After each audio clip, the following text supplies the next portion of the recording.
If you have $50,000 in debt right now, I want you to hear this clearly. It is not your fault that nobody taught you this system, but it is your responsibility to learn it. And in the next 10 minutes, I'm going to walk you through the exact step-by-step plan that thousands of Americans have used to pay off $50,000 or more without winning the lottery, without a massive salary increase, and without living on rice and beans for 5 years. This is the system. Let's go. Step 1. Know exactly what you owe.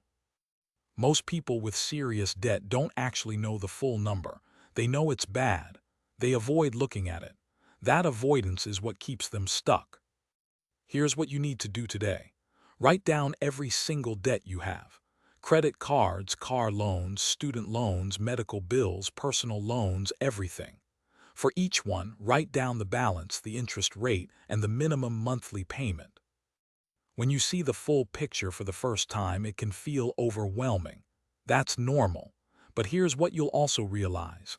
Most of that debt is concentrated in a few high-interest sources, usually credit cards.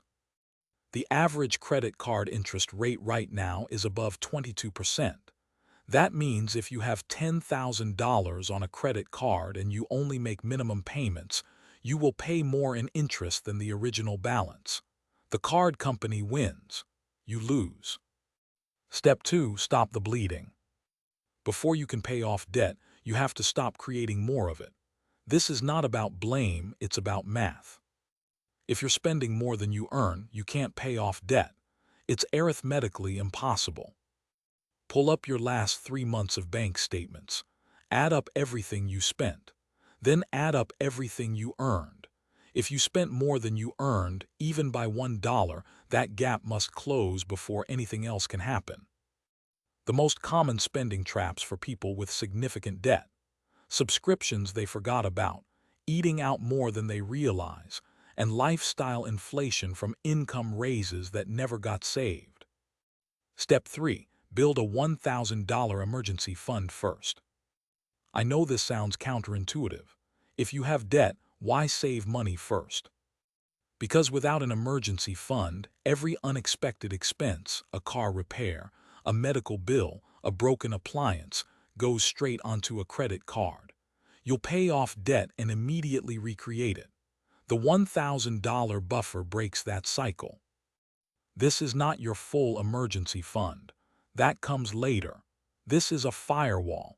Get it in place within the next 60 days before you attack debt aggressively. Step 4. Choose your payoff method. There are 2 proven strategies. The math favors one. Human psychology favors the other. You need to know both. The debt avalanche. You pay minimums on everything and throw every extra dollar at the highest interest rate debt first. Mathematically, this saves the most money. You pay less in total interest. The debt snowball. You pay minimums on everything and throw every extra dollar at the smallest balance first, regardless of interest rate. When you pay off a small debt completely, you feel a win. That psychological momentum keeps people going. Research shows that people who use the snowball method are statistically more likely to actually pay off their debt, even though the avalanche saves more money on paper. The best strategy is the one you'll actually stick to.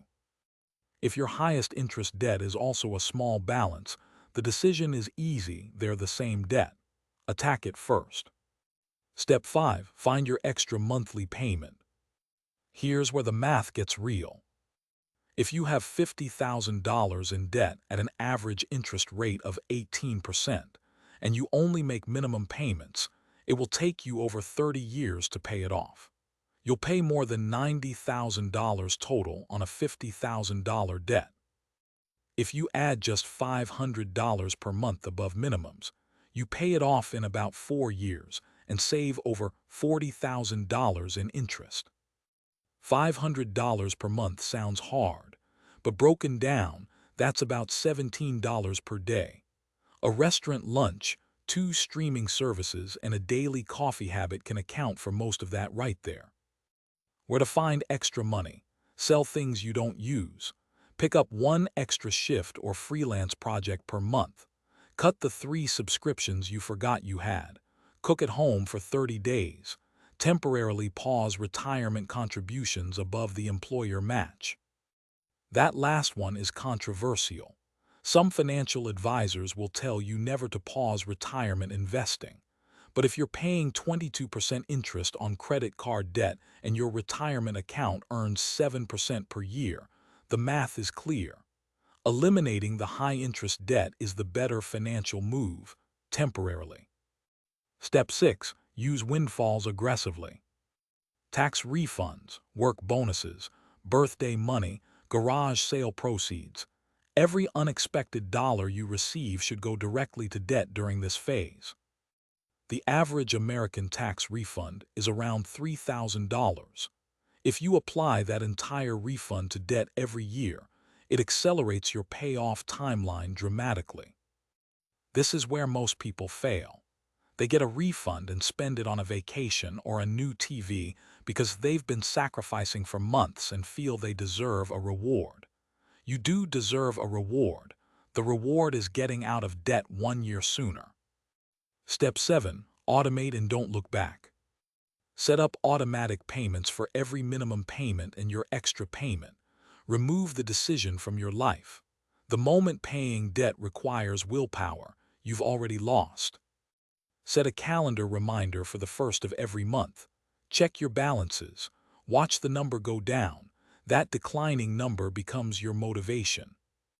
The average person who builds this system and sticks to it pays off $50,000 in debt in 3 to 4 years. Not 30 years, 3 to 4 years. Here's what your life looks like on the other side. No minimum payments, no interest charges. Every dollar you earn is yours to keep, invest, or spend. That's financial freedom, and it starts with writing down every debt you have today. Subscribe for weekly videos on exactly how to build wealth from zero. We break down the real numbers, the real strategies, and the real mistakes to avoid, so you can make it happen faster. I'll see you in the next one.